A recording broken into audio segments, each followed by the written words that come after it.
आज हम बात करेंगे फूड एंड न्यूट्रिशन। जैसे कि हम सभी जानते हैं कि हम स्पेशली पढ़ रहे हैं बिहार टीजीटी, जो वैकेंसी आई है बिहार में टीजीटी पीजीटी के लिए। अब आप लोगों को पता चल गया होगा कि अदर स्टेट वाले भी एलिजिबल है, उसमें फॉर्म फिल कर सकते हैं। और आगे हमारा यूपी टीजीटी का एग्ज़ाम लग ही रहा है, आप लोग उसकी तैयारी कर रहे होंगे पहले से। पर उसमें हम टॉपिक वाइज एक एक टॉपिक आराम से पढ़ेंगे, पूरी डिटेल पढ़ेंगे, थियरी भी और क्वेश्चन भी उसके करेंगे, एकदम डिटेल थियरी पार्ट पढ़ेंगे, फिर सारे क्वेश्चन करेंगे आराम से। आप लोग को पता है, अगर आपने प्रीवियस ईयर सॉल्व किया होगा यूपी टीजीटी का या DSSB टीजीटी का, तो आपको पता होगा कि हमारी 5 ब्रांचें हैं होम साइंस में। फूड एंड न्यूट्रिशन, और सेकेंड वन है होम मैनेजमेंट, थर्ड वन है चाइल्ड डेवलपमेंट, फिर textile, human physiology, extension education. 5 branch है मोस्टली। और अगर किसी भी एग्ज़ाम होम साइंस से किसी भी एग्ज़ाम की प्रिपरेशन करनी है तो हमें 5 ब्रांचें पढ़नी पड़ेंगी अच्छे से। तो अगर आपने देखा होगा तो क्वेश्चन ऑफ नंबर अगर आप देखते होंगे एग्जाम में प्रीवियस ईयर सॉल्व करने के बाद, तो आपको पता चलता होगा कि सबसे ज़्यादा फूड एंड न्यूट्रिशन से ही क्वेश्चन पुटअप किया जाता है। अदर ब्रांच से भी किया जाता है, मेरा ये मतलब नहीं है कि अदर ब्रांच से नहीं किया जाता, बट फूड एंड न्यूट्रिशन थोड़ा ज़्यादा और लेंदी कह सकते हैं हम। तो हम शुरू करेंगे फूड एंड न्यूट्रिशन से। आज इसमें हम एक टॉपिक पढ़ेंगे प्रोटीन। सबसे पहले हम प्रोटीन पढ़ेंगे, पहले हम थियरी करेंगे इसका, फिर उसके बाद इसके क्वेश्चन भी करेंगे हम। बाकी जो हमारे प्रीवियस ईयर क्वेश्चन है उसको हम यूथ पब्लिकेशन से मैं आपको सारे क्वेश्चन करवा दूंगी प्रीवियस ईयर, जितने भी प्रोटीन से रिलेटेड होंगे और अदर भी जो रिलेटेड होंगे वो क्वेश्चन मैं आपको पूरा प्रीवियस ईयर से यूथ से करवा दूंगी। और बाकी नए क्वेश्चन भी अपने आप से भी बनाकर आपको क्वेश्चन करवाया जाएगा। ठीक है, अब हम चलते हैं। ये देखिए हमने बनाकर हम ले आए थे आपके लोगों के लिए कि हम कैसे ये कर सकते हैं।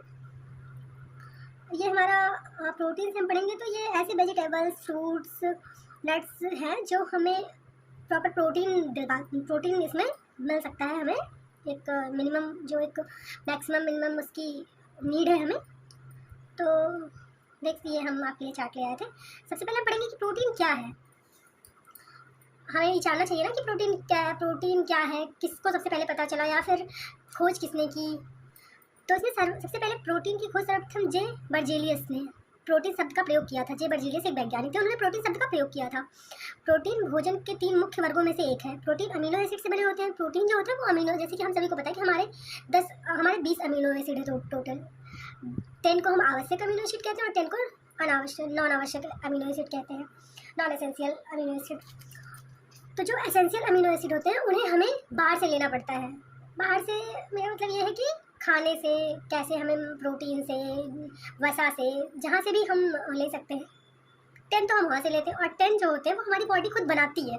जो फूड खाते हैं वो हमारी बॉडी खुद जनरेट कर लेती है 10, तो उसे अनावश्यक यानी कि नॉन एसेंशियल अमीनो एसिड कहते हैं। जो सेल की बिल्डिंग बॉक्स मतलब सेल जो हमारी कोशिका होती है, जिससे हमारे शरीर का निर्माण ही होता है, उसको ही बनाने में ये मदद करती है, मुख्य रूप से कार्य करती है। कोशिका को बढ़ाने और खुद को ढालने के लिए प्रोटीन की आवश्यकता होती है। प्रोटीन कई खाद्य पदार्थों में से पाया जाता है, जैसे मांस, मछली, मुर्गा, अंडी। जो हम देखिए हमारे जो वेजिटेबल्स, हम कुछ वेजिटेरियन होते हैं, कुछ नॉन वेजिटेरियन। जो हमारे नॉन वेजिटेरियन फूड होते हैं, जैसे मांस, मछली, अंडा, इसमें हमें जो 10 अमीनो एसिड की हम बात कर रहे हैं, सारे अमीनो एसिड मिल जाते हैं। मैक्सिमम अमीनो एसिड जो नॉन वेजिटेरियन फूड्स होते हैं उसमें होते हैं, बट जो वेजिटेरियन होते हैं उसमें सारे फूड नहीं होते। इसलिए हम दाल चावल मिक्स करके खाते हैं और रोटी के साथ सब्जी खाते हैं। वो इसलिए क्यों, आप देख हमारे जो नॉन वेजिटेरियन फूड है, जैसे दाल हो गया, चावल हो गया, बाकी मकई, बाजरा, या फिर जो भी हम नॉन वेजिटेरियन में फूड हमारे होते हैं, उसमें हम ये नहीं कह सकते कि पूरे 10 के 10 अमीनो एसिड पाए जाते हैं। इसीलिए हम जो है अलग अलग तरह से अलग अलग अमीनो एसिड करने के लिए हम दाल चावल एक साथ खाते हैं, खिचड़ी बनाकर खाते हैं। इसका ये रीज़न है। तो हमें 10 आवश्यक अमीनो एसिड कंप्लीट करने के लिए। बाकी जो हम नॉन वेजिटेरियन फूड खाते हैं उसमें 10 अमीनो एसिड होते हैं, प्रॉपर मैक्सिमम अमीनो एसिड उसमें मिल जाते हैं। मुर्गी, अंडे की फलियाँ, डेयरी उत्पाद, प्रोटीन, दूध एक ऐसा है जिसमें दूध में प्रोटीन पाया जाता है। कार्बनिक यौगिक है जो सिंगल चेन से बना होता है। इसमें अमीनो एसिड चेन की एक श्रृंखला शामिल होती है। चेन का मतलब ये है कि ये इनको पेप्टाइड बंध से बने होते हैं। जो अमीनो एसिड है पेप्टाइड बंध से बने होते हैं। ये चेन पेप्टाइड लिगामेंट्स नामक बॉन्ड से बनते हैं। और प्रोटीन यौगिकों, यहाँ यौगिक लिखा था,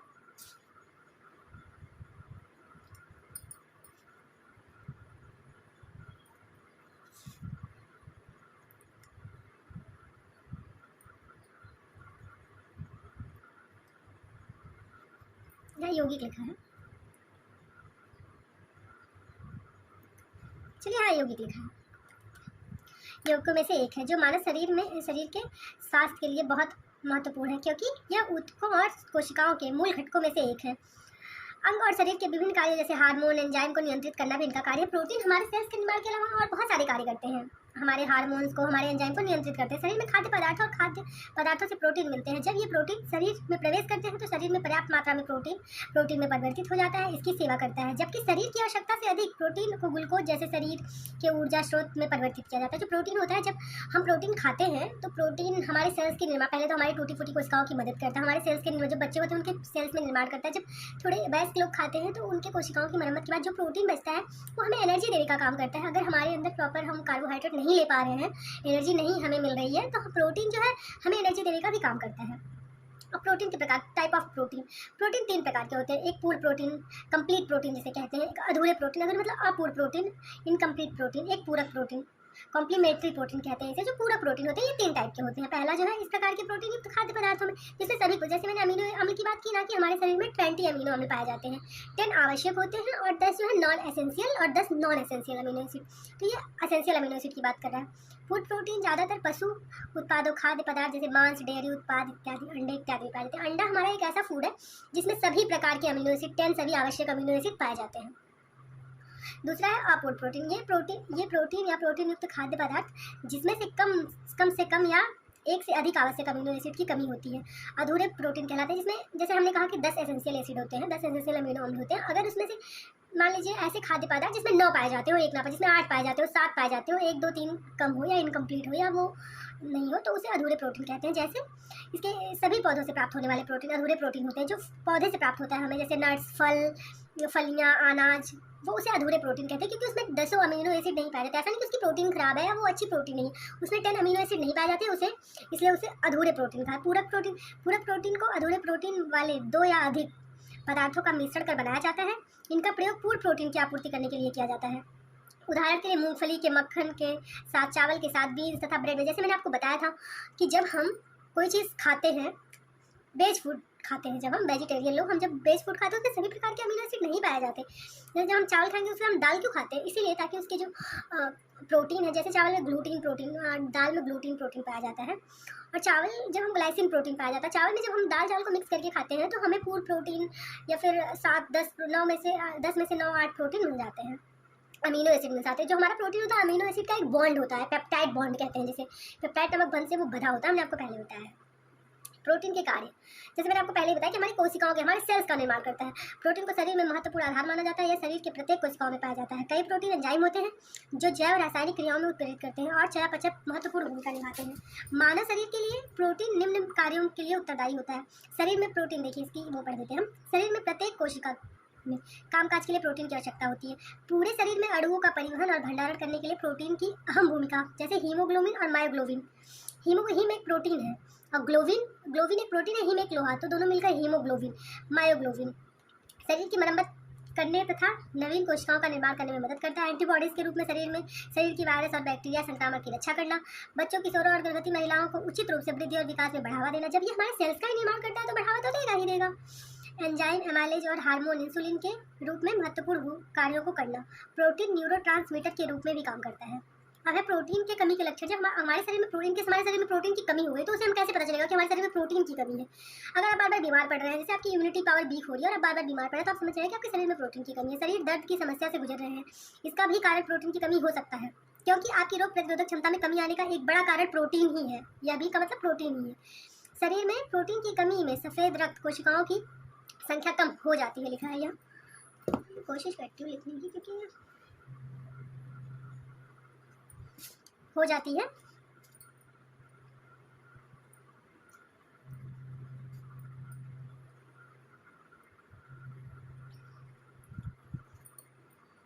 संख्या कम हो जाती है और हीमोग्लोबिन कम हो सकता है। इन कारणों से आपकी रोग प्रतिरोधक क्षमता भी कम होती है। प्रोटीन की कमी से रक्त में शर्करा का स्तर कम होता है, जिससे शरीर कमजोरी महसूस होने के साथ साथ थकावट जैसी परेशानियां पैदा होती है। इसके अलावा आपको बार बार भूख लगने का कारण भी प्रोटीन की कमी हो सकती है। जैसे जब हमारी सेल्स नहीं रहेगी, यानी हम कार्बोहाइड्रेट, अगर हम प्रोटीन कम ले, कार्बोहाइड्रेट हो सकता है हमारे शरीर में कम हो, तो अगर हमारे शरीर में एनर्जी ही नहीं रहेगी तो प्रोटीन एनर्जी भी देता है। जब प्रोटीन अपना काम कंप्लीट कर लेता है या कार्बोहाइड्रेट अपना काम नहीं कर पाता है तो प्रोटीन हमें एनर्जी देने का भी काम करता है।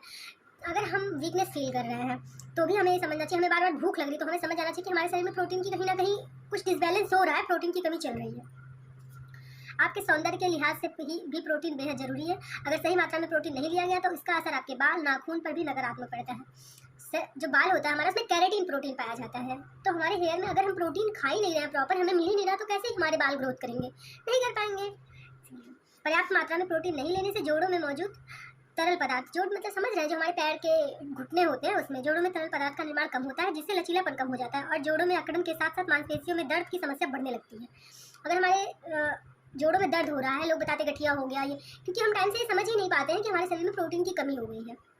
प्रोटीन के स्रोत, हमें प्रोटीन कहाँ कहाँ से मिल सकता है? पौधे अपनी ज़रूरत के अमीनो अम्ल का संश्लेषण स्वयं करते हैं, परंतु जंतुओं को अपनी प्रोटीन, जो पौधे होते हैं उन्हें भी प्रोटीन चाहिए होता है, वो खुद अपना संश्लेषण कर लेते हैं और अपनी प्रोटीन प्राप्त कर लेते हैं।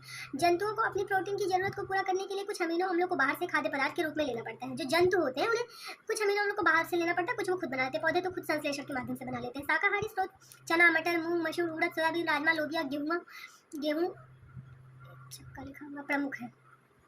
मांस, मछली, अंडा, दूध एवं यकृत में प्रोटीन के अच्छे मांसाहारी स्रोत हैं। पौधे से मिलने वाले, ये मक्का लिखा है, गेहूँ मक्का, पौधे से मिलने वाले खाद्य पदार्थों में सोयाबीन में सबसे अधिक, जो हम नॉन वेजिटेरियन नॉन वेजिटेरियन की बात करें तो नॉन वेजिटेरियन फूड होते हैं, हमने पहले ही बताया कि उसमें प्रोटीन बहुत पाया जाता है। 10 आवश्यक अम्लों में 9, 8, 10 पाए ही जाते हैं, 10 के 10 कंप्लीट प्रोटीन उसमें पाए जाते हैं। लेकिन जो नॉन एसेंशियल प्रोटीन, जो नॉन एसेंशियल की हम बात कर रहे थे, वो इन्हीं की बात करते हैं, इन्हीं खाद्य पदार्थों की, इसमें सभी नहीं पाए जाते। लेकिन जो नॉन वेज फ्रूट है हमारे, उसमें सोयाबीन एक ऐसा फूड है जिसमें प्रोटीन की एक अच्छी खासी मात्रा पाई जाती है। इसमें 40% से अधिक प्रोटीन होता है। 16 से 18 वर्ष की आयु वाले लड़के जिनका वजन 57 किलोग्राम है, ये 57 लिखा हुआ है, जिनका वजन 57 किलोग्राम है, उनके लिए प्रतिदिन 78 ग्राम प्रोटीन की आवश्यकता होती है। इसी तरह 16 से 17 साल के बच्चों के लिए बात कर रहा है। इसी तरह समान आय वर्ग की लड़कियों के लिए जिनका वजन 50 किलोग्राम है, उनके लिए 63 ग्राम प्रोटीन सेवन जरूरी है।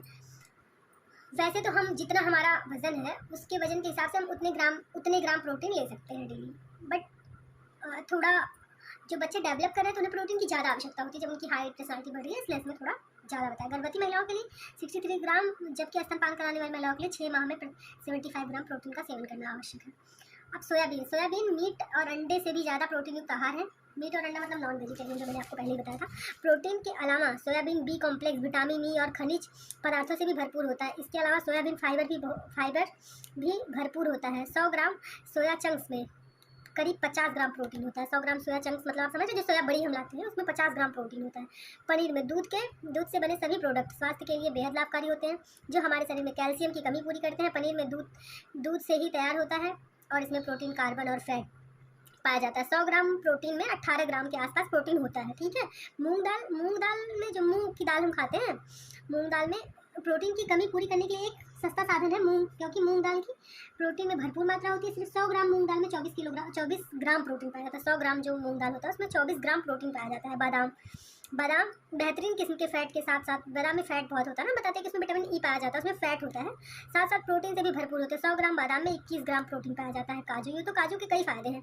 ये वजन बढ़ाने के लिए भी सहायक होता है, साथ ही साथ ये प्रोटीन से भरपूर होता है। 100 ग्राम काजू में 535 कैलोरी, 44 ग्राम फैट और 18 ग्राम प्रोटीन पाया जाता है। काजू में 18 ग्राम प्रोटीन पाया जाता है। दूध ना सिर्फ शरीर के कैल्शियम की कमी को पूरी कर हड्डियों को मजबूत करता है, बल्कि ये प्रोटीन में भरपूर होता है। 1 लीटर दूध में करीब 40 ग्राम प्रोटीन पाया जाता है। ये अंकुरित अनाज में प्रोटीन का, जो हम स्पाउट्स कहते हैं, जिसे अंकुरित अनाज, बहुत सारी दालें आप लोग को भी डेली खाना चाहिए, मिला के उसे चना, थोड़ा सा मूंगफली, मूंग दाल, आप स्पाउट्स बनाइए। उसके बाद उसमें थोड़ा, अगर ऐसे नहीं खा पाते, नींबू डाल के, नमक डालकर जरूर खाइए, वो बहुत बेनिफिशियल होता है। अंकुरित अनाज में प्रोटीन से बेहतरीन होता है। आप 1 कप अंकुरित अनाज से 15 ग्राम प्रोटीन पा सकते हैं। तो मूंगफली में फैट होता है, लेकिन ये प्रोटीन से भरपूर होती है। सिर्फ 100 ग्राम मूंगफली में 26 ग्राम प्रोटीन पाया जाता है। चना ना सिर्फ प्रोटीन बल्कि फाइबर से भी भरपूर होता है। इसे भिगोकर, उबालकर या फ्राई करके भी खा सकते हैं। 100 ग्राम चने में 15 ग्राम प्रोटीन पाया जाता है। दही, दूध से बनी हर चीज़ में भरपूर प्रोटीन पाया जाता है और इसीलिए दही भी प्रोटीन का एक बेहतर जरिया है। 100 ग्राम दही में करीब 11 ग्राम प्रोटीन होता है। अब प्रोटीन की कमी, कुपोषण, मंदता, प्रोटीन की कमी से क्या क्या हमें हो सकता है, ये मैंने ऐड कर दिया था नीचे। कि हम एक बार देखें कि प्रोटीन कमी से पीएम पोषण आहार चला हुआ, वो प्रोटीन की कमी से जो बच्चों को छोटे बच्चों को जो प्राइमरी स्कूल में भोजन दिया जाता है मध्याह्न के समय, वो इसीलिए दिया जाता था क्योंकि बच्चों में प्रोटीन की कमी ना, बहुत सारे बच्चे देखिए कुपोषित होते हैं। जहाँ हमारे भारत इंडिया एक ऐसा देश है, यहाँ गरीब अमीर हर टाइप के लोग पाए जाते हैं, तो गरीब लोग अपने बच्चों को क्यों स्कूल भेजे ताकि बच्चे अशिक्षित ना हो, इसलिए भी वो चलाया गया था। बट इसलिए कि प्रोटीन उन्हें एक प्रॉपर प्रोटीन जो उनके हेल्थ के लिए, जो उनके बढ़ने के लिए या फिर वृद्धि के लिए आवश्यक है, वो मिल सके। इसलिए उनके जो मेनू बनाया जाता है, आप कभी जाकर प्राइमरी स्कूल के मेनू देखेंगे ना, आपको दिखेगा कि वहाँ ऐसा मेंशन किया गया है कि बच्चों को सारे प्रोटीन मिलते रहे। क्वाशिक्योर के लक्षण उदासीनता, दस्त, निष्क्रिय बढ़ने की विफलता, परतदार त्वचा, फैटी लीवर और पेट और पैरों को सोव शामिल, एडिमा, लेकोट्रीमिया, ट्रियन बनाने में तरल संतुलित एवं लिपोप्रोटीन परिवहन में, प्रोटीन से सामान्य कामकाज में एराकिडोनिक अम्ल पर लाइपोजिनेस की कार्रवाई को समझाया गया है। पीएम दुनिया भर में बच्चों में वयस्कों दोनों में काफ़ी आम है और सालाना 6 मिलियन लोगों की मौत होती है। पीएम मतलब क्या सोचिए, प्रोटीन की कमी से लोगों की डेथ हो जाती है। वो इसलिए जब हमारे शरीर में सेल्स का निर्माण ही नहीं होगा तो हमारा शरीर कैसे काम करेगा, हम कैसे चल पाएंगे। से पीएम पोषण करके एक योजना आई थी, उसको करा गया था। उसमें लिखा है पीएम से वयस्क दोनों में काफ़ी आम है और सालाना 6 मिलियन लोगों की मौत होती है। औद्योगिक दुनिया में पीएम मुख्य रूप से अस्पतालों में देखा जाता है, बीमारी से जुड़ा होता है और अक्सर बुजुर्गों में पाया जाता है। अमेरिकियों डीईजी इनका एक वो हुआ था, सेमिनार हुआ था, उसमें ये बताया गया था 2015-2020 आहार दिशा निर्देश की सलाह देते हैं। उसमें जो सलाह दिया गया था, उसमें दिया गया था कि पुरुषों और किशोर लड़के फल, सब्जियों और अन्य कम खपत वाले खाद्य पदार्थों को खपत बढ़ाते हैं और यह पूरा करने का एक साधन प्रोटीन खाद्य पदार्थों में समग्र सेवन को कम करना होगा। 2015 से 2020 दीजिए रिपोर्ट में लाल और प्रसंस्कृत मांस मतलब कि जो प्रसंस्कृत किया हो गया हो, बनाया गया हो, प्रसंस्कृत मांस।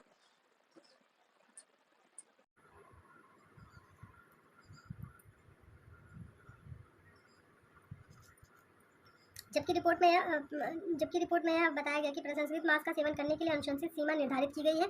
जबकि रिपोर्ट में यह भी दिखाया गया है कि लाल और प्रसंस्कृत मांस में कम सेवन में वयस्कों के हृदय रोग का जोखिम को कम किया जा सकता है। जो हम रेड मांस खाते हैं, बकरा रेड मांस खाते हैं, हम मीट कहते हैं जिसे, वो लाल वाले मांस को कम खाना चाहिए। वयस्कों में उससे बीमारी, हृदय रोगों का जोखिम हो सकता है। लेकिन इन मीट्स में मिलने वाले पोषक तत्वों का मूल्य को भी नोट करता है। सिफारिश मीट या प्रोटीन के सेवन का सीमित करने के लिए नहीं है, बल्कि सोडियम के दौरान दैनिक सीमा 2300 की निगरानी और रखने के लिए मिलीग्राम संतृप्त वसा प्रति कुल कैलोरी 10% से कम होनी चाहिए। 2300 की निगरानी रखते हैं, बल्कि सोडियम की दैनिक सीमा की 2300 निगरानी रखते हैं। और लिखा है प्रतिदिन कुल कैलोरी का 10% से कम है। जोड़ा शर्करा प्रतिदिन कुल कैलोरी का 10% से कम होता है, जो कुछ मीट और प्रोटीन की खपत के लिए परिणाम स्वरूप बढ़ सकता है। जबकि 2015 में DGTA की लाल और प्रसंस्कृत मीट की खपत के कम स्तर के लिए सलाह दी गई थी। 2015 से 2020 में DGT की प्रमुख सिफारिशें बताती हैं कि विभिन्न प्रकार के प्रोटीन खाद्य पदार्थों का सेवन किया जाना चाहिए, जिससे प्रोटीन में शाकाहारी मांस स्रोत शामिल होते हैं। आज हमने ये अपना प्रोटीन कंप्लीट कर लिया, एक टॉपिक प्रोटीन कंप्लीट किया है। अब हम कल इससे संबंधित क्वेश्चन करेंगे, हो सकेगा मैं आज ही डाल दूँगी। जिसे ये PDF चाहिए होगा, वो मुझे जिसे भी ये प्रोटीन का PDF चाहिए होगा जो हमने कंप्लीट करवाया है, ये प्रोटीन मैं टेलीग्राम पे दे दूँगी। मुझे SMS करेगा, मैं उसे कमेंट कर देगा, मैं उसे टेलीग्राम पे ये PDF शेयर कर दूँगी। टेक केयर, ध्यान रखिए।